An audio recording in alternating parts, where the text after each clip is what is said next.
To start, I have waited 6 months to be able to tell the whole world what really happened between Annabel Rama and my kids. First and foremost, I would like to thank the QC Prosecutor's Office for affirming my 14 counts of libel and 2 counts of unjust vexation and grave oral defamation against Rama. In relation to the child abuse case, my lawyers and I are filing a motion for reconsideration to reverse the decision on the case. Let me give everyone an insight on how I came to suing Rama for child abuse. Aside from the other instances of the case, the biggest pain I ever received was when Rama spread very demeaning rumors that one cannot fix even in the years to come. My children will have to grow up and bring with them the fact that one time during their childhood, an evil woman like Annabel Rama made up a story and told the world that she was raped and the other one had STD at the age of 15.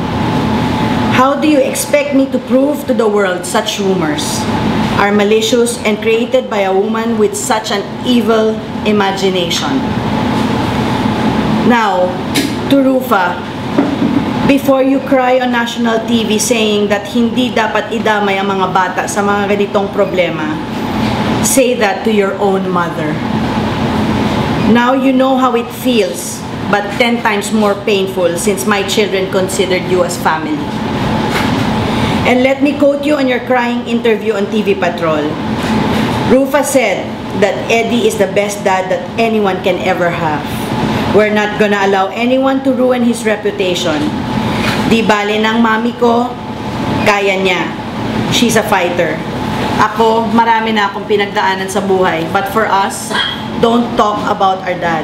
Kasi he's one person na talagang mabait, walang tinatapakan ng tao, and he has honor and dignity, she said. Now I ask you again, what about my kid's dad? Who means the world to my kids? Who has other daughters to protect as well?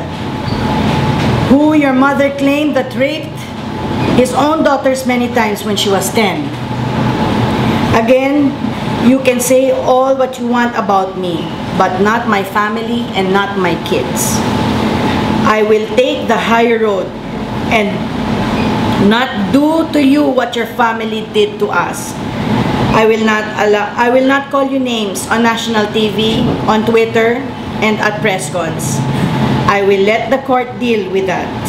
So next time, before all the members of your family rejoice on Twitter for the dismissal of the child abuse case and call us sinungaling or liars, think twice, because this does not end here. We will file a motion for reconsideration and present even more evidence this time. And please, stop implying that the rift between Amalia Fuentes and Annabel began with me.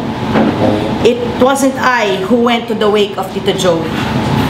The very next day, your mother ridiculed her whole person on Twitter. It wasn't I who created the scene at the wake. It wasn't I who came in orange. And it wasn't I who demanded to talk to Ate Lisel when Mass was going on. Your mother did that all on her own. I was nowhere in sight, so stop pointing fingers on me, Rufa. And start owning your mistakes. Another claim by Annabel is that money is the reason for all of this.